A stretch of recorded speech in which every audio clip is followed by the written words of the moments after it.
First contact with human engineers. High Engineer Xelthurian of the Galactic Defense Alliance stood perfectly still, all 6 of their crystalline appendages locked in the traditional pose of absolute horror. Through the quantum-reinforced observation window of engineering control, they watched as a human repair crew did the unthinkable. "They're not even consulting the sacred manuals of maintenance," Xelthurian whispered to their second-in-command, Engineer First Class Valkorian. "They're just touching things." The human crew, led by Chief Engineer Sarah Chen, had arrived on Station Deep Center 6 just 3 standard cycles ago. They came with their primitive toolboxes, their complete lack of quantum-calibrated diagnostic equipment, and most disturbing of all, their tendency to solve problems by what they called eyeballing it. The current crisis had begun when the station's primary reactor core experienced what the GDA manual described as Critical Cascade Failure Pattern 7 Beta. According to proper procedure, this required the evacuation of all non-essential personnel, the formation of an emergency committee, and approximately 47 standard cycles of careful deliberation before any action could be taken. Sarah Chen had taken one look at the diagnostic readout and said, "Oh, the cooling system's just got a bubble in it. Give me 20 minutes. 20 minutes. Xelthurian's crystalline structure had nearly shattered from shock. The recommended diagnostic sequence alone takes 3 days. But now here they were, watching through the window as Chen and her team worked with terrifying efficiency. They wore what they called emergency suits, protective gear that somehow passed safety standards despite lacking even basic probability shields or quantum uncertainty compensators. "Look," Valkorian's voice modulator pitched high with distress. "They're using that primitive device they call a pipe wrench, without even first calculating its quantum resonance with the local space-time fabric." Chen's voice crackled over the comm system. "Found the problem. The primary coolant loop has an air pocket, just like I thought. We'll need to burp the system." Burp the system. Xelthurian's translator matrix struggled with the concept. There is no approved procedure for burping a Class 7 quantum reactor core. "Sure there is," Chen replied cheerfully. "You just gotta get the air out. Watch and learn." What followed would later be described in Xelthurian's official report as a sequence of events that defied all known laws of engineering philosophy. Chen's team coordinated with hand signals and quick verbal exchanges, bypassing the standard 17 layers of command approval required for each step of a critical repair. They attached something they called a bypass hose to the coolant system, a piece of equipment that Xelthurian was quite certain hadn't gone through the required century of safety testing. Chen herself climbed up onto the reactor housing, wielding her pipe wrench with casual expertise. "Ready down there, Martinez," she called. "Ready, Chief," came the reply from her assistant, who was stationed at a hastily rigged control panel. "All right, when I give the signal, cycle the pumps. We're gonna push this bubble right out." Xelthurian's horror reached new heights. But the quantum harmonics, the probability matrices, the paradox potential indicators. Chen just laughed. "Sometimes you just gotta show these old systems who's boss." Now, Martinez. What happened next would become legend in the annals of the Galactic Defense Alliance.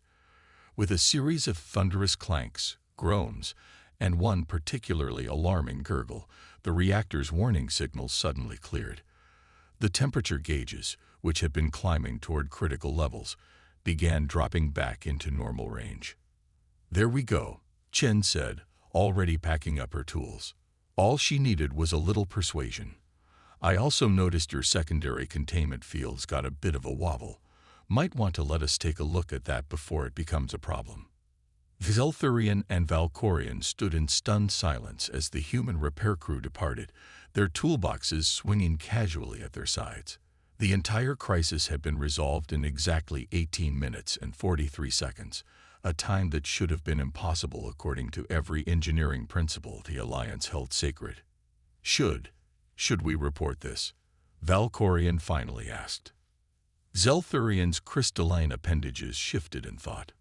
To whom? The Emergency Response Committee is still drafting the preliminary agenda for their first meeting about this crisis. The Maintenance Philosophy Council won't convene for another 3 cycles. And the Quantum Uncertainty Assessment Board. They were interrupted by a cheerful message from Chen.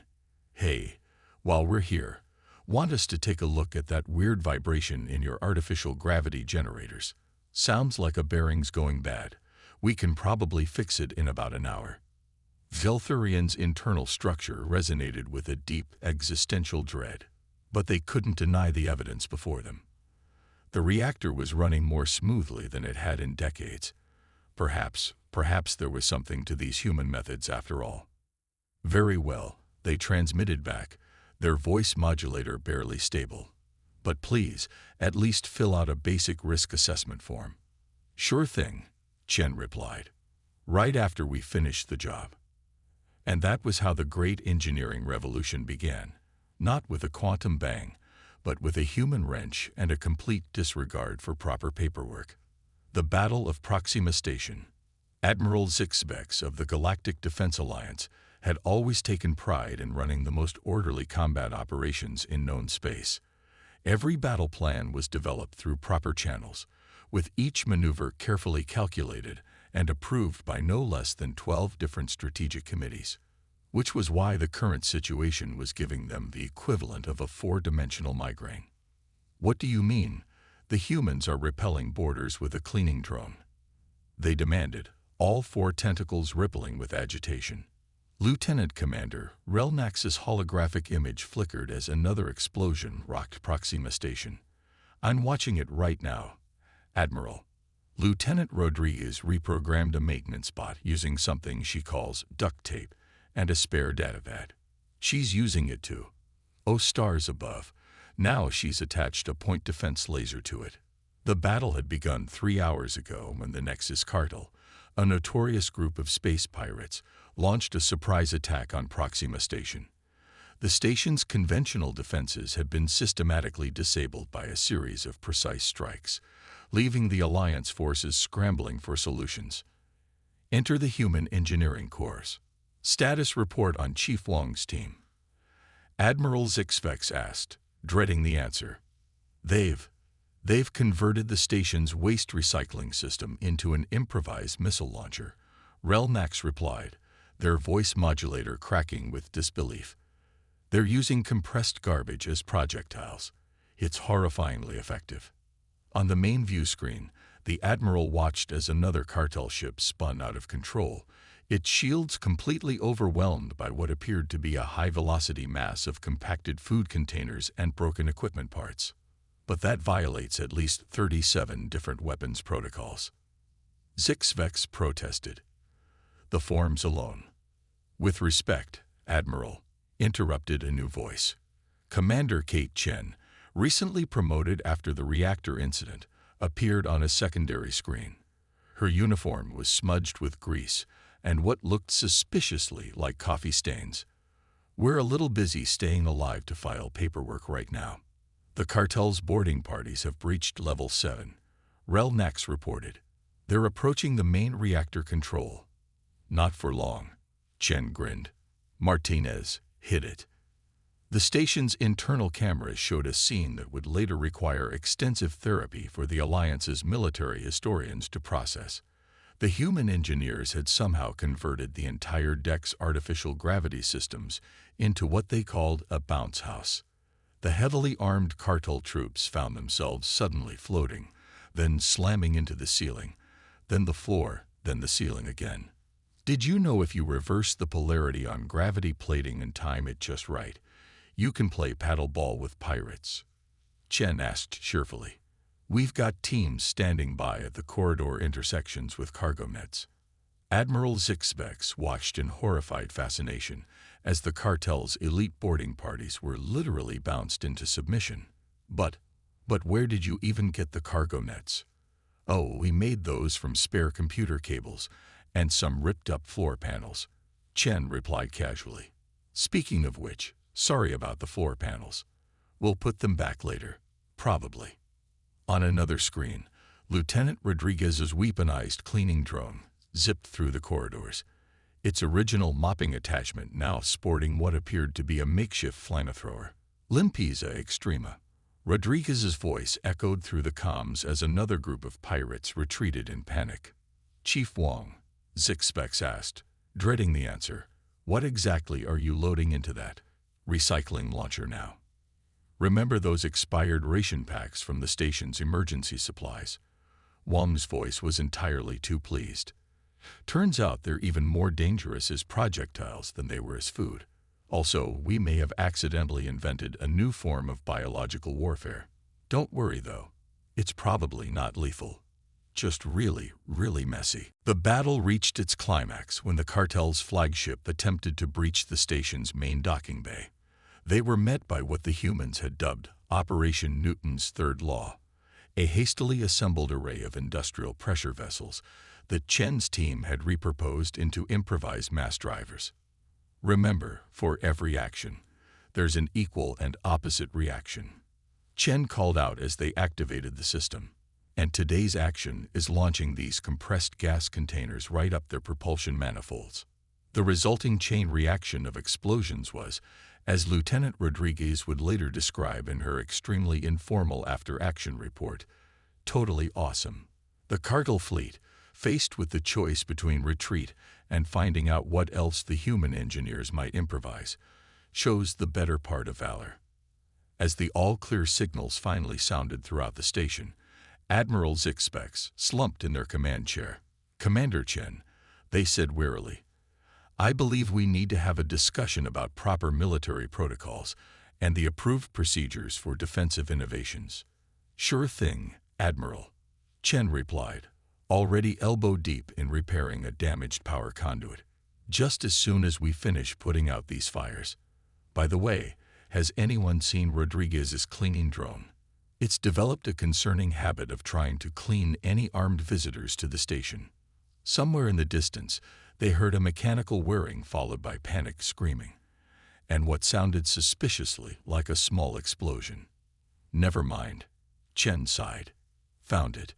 Don't worry, we'll add Fix homicidal cleaning robot to the repair list, right after we reinstall the gravity plating, and rebuild the recycling system, and maybe requisition some new floor panels. Admiral Zixpex made a mental note to update the Alliance's combat manuals.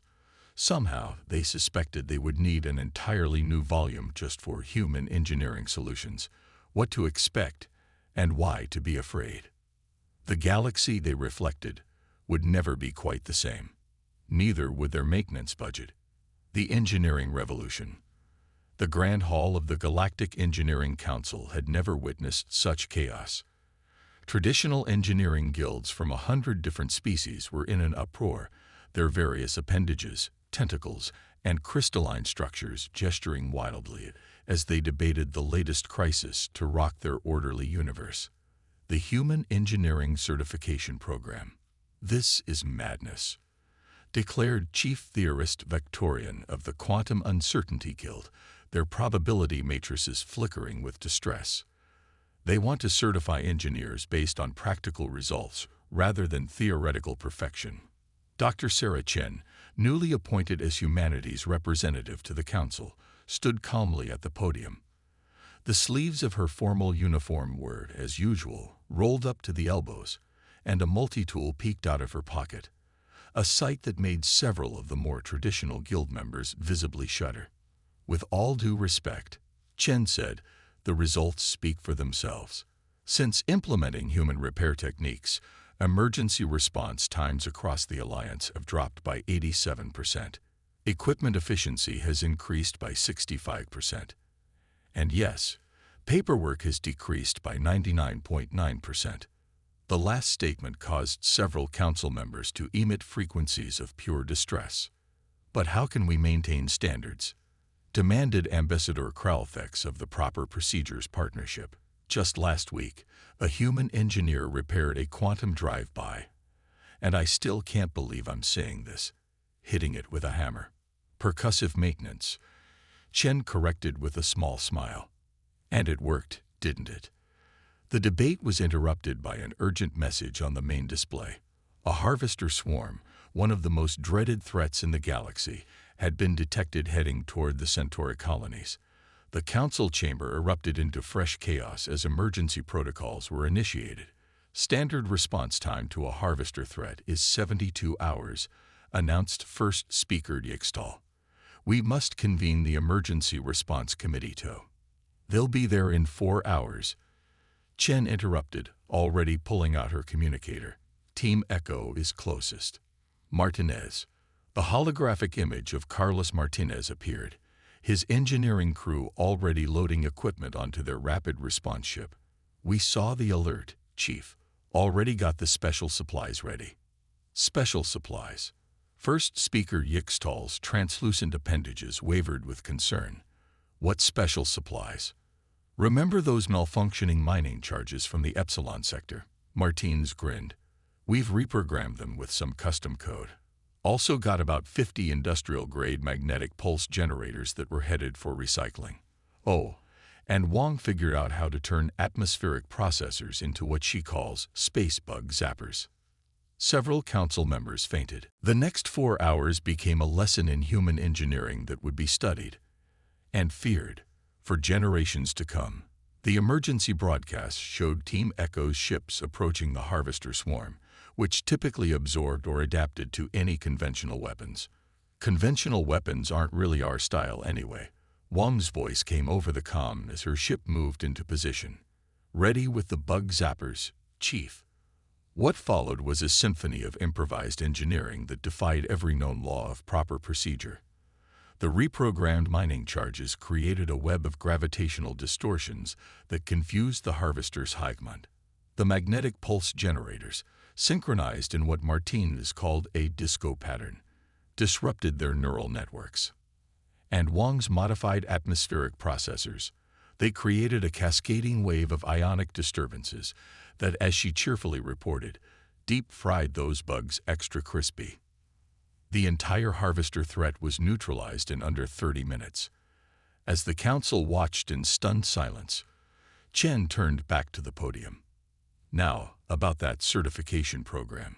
What followed was a revolution in galactic engineering. The first joint human-alien repair teams were formed, combining human creativity with alien precision. Traditional guilds initially resisted, but the results were undeniable. The Quantum Uncertainty Guild discovered that sometimes a well-placed hammer blow could indeed affect probability matrices, though they insisted on calculating the exact force required to 7 decimal places. The Proper Procedures Partnership learned to appreciate the efficiency of duct tape, even if they did create a 300-page manual on its proper application. Training centers sprang up across the galaxy, where alien engineers learned to think outside the box, a human phrase that required 3 weeks of philosophical debate to translate properly. Human engineers, in turn, learned to appreciate some of the more useful aspects of traditional methods, even if they did tend to skip the required 17 layers of approval. 6 months later, Chen stood in the observation deck of the new Rapid Engineering Response Academy, watching as the first class of hybrid engineers graduated. Below, a 6-Carian crystal being was teaching the human student the finer points of quantum harmonics, while nearby, a human instructor showed a group of Valaxians how to diagnose engine problems by sound alone. You know, Martine said, joining her at the window, I never thought I'd see a proper procedures master get excited about improvised repairs. Chen laughed. Did you see the new manual they just published? The official guide to unofficial solutions. It's only 12,000 pages long, practically a pamphlet by their standards. Progress, Martinez agreed, though I'm a little worried about some of the combinations I'm seeing. Did you hear about the cadet who combined quantum probability calculations with human intuition? The one who created a repair algorithm that exists in all possible states until you actually try to use it. That's the one. The Quantum Uncertainty Guild is still trying to decide if it's brilliant or heretical. Why not both? Chen grinned. That's the beauty of human engineering. We've never let impossibility stand in the way of getting the job done. In the workshop below, a cheer went up as a student successfully completed their final exam, repairing a fusion reactor with nothing but spare parts and inspiration.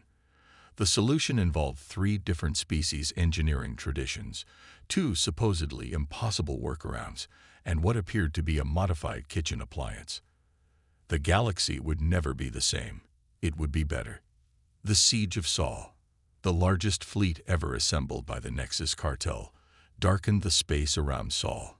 10,000 ships, their hulls bristling with weapons, surrounded humanity's home system. The pirates had returned for revenge, determined to prove that their previous defeat at Proxima Station had been a fluke. They weren't expecting to find Sarah Chen waiting for them. Status report. Chen called from her position in Earth's primary defense control center. The walls were covered with holographic displays showing the massive enemy fleet and the seemingly inadequate human alliance forces arrayed against them. They'd brought pretty much everything they have, Martins reported, his hands flying over his console. And they've adapted their ships against our previous tricks.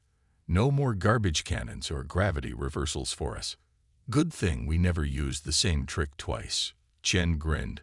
Wong, how's Project Windshield coming along? Ready to deploy, Wong replied from her station. Though I still think calling it Operation Bug Splat would have been more accurate. The cartel fleet's commander, a notorious pirate known as the Void Baron, appeared on the main screen. His tentacled face twisted into what passed for a sneer among his species. Surrender now, he demanded, and we might leave enough of your system intact to rebuild. Eventually, Chen's response was to press a single button. Across Earth's orbital plane, thousands of seemingly innocuous maintenance satellites suddenly activated. Each one had been quietly modified over the past months, turned from simple repair drones into something else entirely. Fun fact about space combat, Chen announced to the confused pirate leader. Everything's moving really, really fast. Even tiny objects can do a lot of damage at orbital velocities, and you know what we humans have gotten really good at over the centuries. The maintenance satellites began dispersing their payloads, millions of tiny metallic spheres, each barely larger than a marble, cleaning up space junk. The Void Baron's confusion turned to horror as he realized what was happening. The spheres, accelerated to incredible speeds by the satellite's magnetic launchers, created a deadly field of hypervelocity projectiles.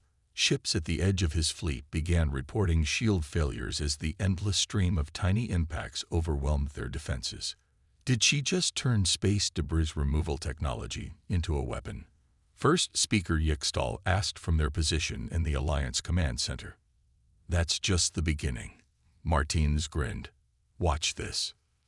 The next phase of Earth's defense revealed itself as hundreds of civilian ships, everything from cargo haulers to tourist cruisers, suddenly activated hidden modifications.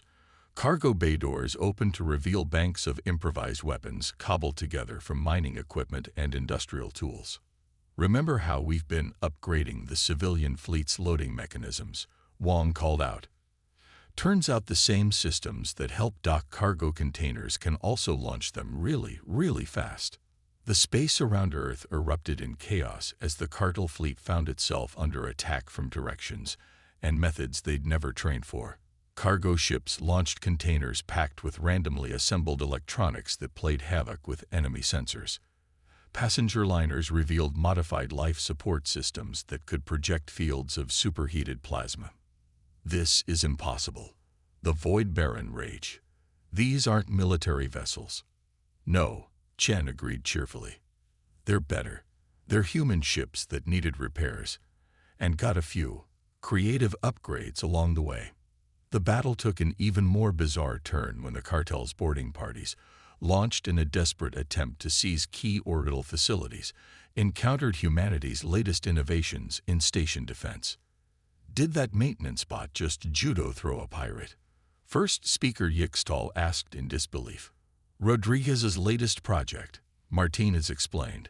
She's been teaching basic combat moves to the cleaning droids. They're surprisingly good at it. The The station's internal cameras showed scenes that would later require extensive digital enhancement to be believed. Pirates found themselves being outmaneuvered by maintenance drones that had learned to use their cleaning attachments as weapons. Boarding parties were corralled by automated cargo movers that had been reprogrammed with what Rodriguez called extreme fetch protocols. But the coup de grace came when the Cartel fleet, already reeling from the unconventional assault, attempted to regroup for a final push toward Earth. That's when Chen revealed humanity's ultimate improvised weapon. You know how we've been collecting all the space junk and defunct satellites from the last century? She asked the increasingly desperate Void Baron. We didn't just clean it up. We rebuilt it. Across the solar system, thousands of reconstructed satellites and space debris collections suddenly activated. Each piece had been painstakingly recovered, repaired, and enhanced by human engineers who never threw anything away if it could possibly be useful later. I present to you, Chen announced with evident pride, the largest distributed defense network ever created. We call it the Orbital Recycling Initiative. Though personally, I preferred Martinez's suggestion. The trash compactor. The rebuilt satellites, coordinating through a network that spanned the entire solar system, began systematically dismantling the Cartel fleet with weapons jury-rigged from a century of human space exploration leftovers. Solar panels became energy weapons. Old communication arrays focused their transmitters into devastating electromagnetic pulses, and countless pieces of space debris, carefully collected and modified, transformed into a swarm of autonomous defense platforms. This is why you don't threaten a species that spent centuries figuring out how to fix things, Martins commented as the Cartel fleet began its retreat. We don't just repair stuff. We make it better. The Void Baron's final transmission before his flagship fled was a string of untranslatable expletives, followed by what sounded suspiciously like a promise to never go near human space again. As the Alliance Command Center erupted in celebration, First Speaker Yixtal turned to Chen with all four eyes wide in astonishment. You turned your entire solar system into one giant repair project. Of course, Chen replied, already pulling up reports of battle damage that needed fixing. Though technically, we'd prefer to call it system-wide preventative maintenance. Now, who wants to help install some upgrades while we got everything taken apart? Several Alliance engineers fainted. The rest, graduates of the new hybrid engineering program, just pulled out their tools and grinned. The message to the galaxy was clear. Humanity's greatest weapon wasn't their ability to break things. It was their unmatched talent for fixing them in ways no one else had ever imagined. A new era of space engineering. 10 years after the Battle of Seoul, the Galactic Defense Alliance's newest facility opened its doors. The Emergency Engineering Response Center towered over New Geneva, its architecture a striking blend of human practicality and alien precision. The building itself was a testament to the revolution it represented. Every panel, every system had been designed to be easily accessible, repairable, and most importantly, improvable. Sarah Chen, now Grand Administrator of the EERC, stood at the podium during the opening ceremony. Her formal uniform still had a multi-tool in the pocket, though now it was a custom model that incorporated both human intuition and alien quantum technology. A decade ago, she began, addressing the assembled crowd of humans and aliens. We faced a galaxy that didn't understand how humans fix things. Today, we've created something unprecedented, a unified approach to engineering that combines the best of all our species. In the vast workshop behind her, the results of this combination were on full display. A Tixkarian crystal being used quantum probability calculations to perfect the trajectory of a hammer blow. A human engineer taught a group of Valaxians how to diagnose quantum fluctuations by their smell. And in one corner, Rodriguez's infamous cleaning drone, now officially designated as the prototype for the autonomous maintenance and defense series, was teaching younger models the art of what it called aggressive cleanliness. The old joke used to be that humans could fix anything with duct tape and WD-40, Chen continued. Now we've got quantum-enhanced duct tape and probability-stabilized lubricants. But more importantly, we've learned from each other." She gestured to the massive display behind her, showing emergency response teams across the galaxy. Human ingenuity had merged with alien precision to create engineering solutions that neither culture could have developed alone. Remember the Centauri Nebula crisis last month? Martinez, now Chief of Emergency Operations, called out from his position near the main control center. We had a team combine traditional Valaxian energy harmonics with human percussion testing. They literally tuned a dying star back to stability by hitting it with quantum-synchronized hammers. Though the paperwork was interesting, Wong added with a grin, "How do you file a repair report for percussive stellar maintenance?" The ceremony was interrupted by an alert from the Deep Space Monitoring Network. A previously unknown spatial anomaly had appeared in the Orion Spur, threatening several populated systems. "Perfect timing for a demonstration," Chen announced. "Response teams, show them how we do things now." The assembled dignitaries watched in amazement as the EERC sprang into action. Hybrid teams of human and alien engineers moved with practiced efficiency, each bringing their unique perspectives to the crisis. The first response ship launched within minutes, its crew a mix of species chosen for their complementary skills. The ship itself was a marvel of combined engineering philosophy, built with perfect precision, but designed to be fixable with whatever materials came to hand. "Got a plan for the anomaly?" Martins asked the team leader, a young human Tixkarian hybrid engineer named Alex Crystal. "Already running quantum probability scenarios," Crystal replied. "Their crystalline components shimming with calculations, but also brought my grandfather's lucky wrench. Sometimes you need both." The response team's solution to the anomaly would later be described in technical journals as a perfect fusion of theoretical physics and hitting things until they work. They stabilized the spatial distortion using a combination of precise quantum manipulations and what the human engineers called giving spacetime a good shake. Back at the EERC, Chen watched with pride as the crisis was resolved in record time. The facility around her hummed with activity, every species working together in a way that would have been unimaginable a decade ago. "You know what the best part is?" she asked first speaker Yixtal, who had come to observe the center's opening. "We're still improving. Every problem teaches us something new. Every crisis brings new innovations. Though some things never change," Yixtal observed, watching as a team of engineers celebrated their successful anomaly resolution by immediately starting to modify their equipment. "Humans still can't resist upgrading everything they touch." "Of course not," Chen laughed. "But now we do it with proper quantum calculations, most of the time." In the main workshop, a class of new recruits was learning what had become known as the first law of universal engineering. If it's broken, fix it. If it's fixed, improve it. If it's improved, share how you did it. The old maintenance manuals had been replaced by what the human engineers called guidelines, and the aliens termed probability-enhanced suggestions. Every solution was seen as temporary, every design as a work in progress.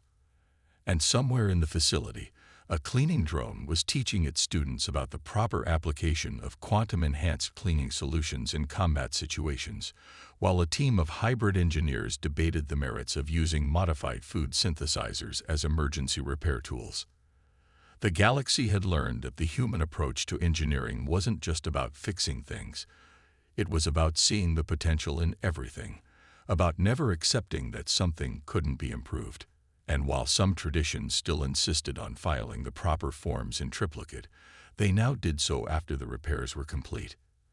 As the day drew to a close, Chen stood at her office window, watching ships come and go from the EERC's docking bays. Each one carried teams ready to face whatever the universe threw at them, armed with tools both ancient and advanced, guided by principles both precise and practical. "You know," Martine said, joining her at the window, "I heard the Quantum Uncertainty Guild is working on a new project. They're trying to calculate the probability of human engineers actually following proper procedures." "And?"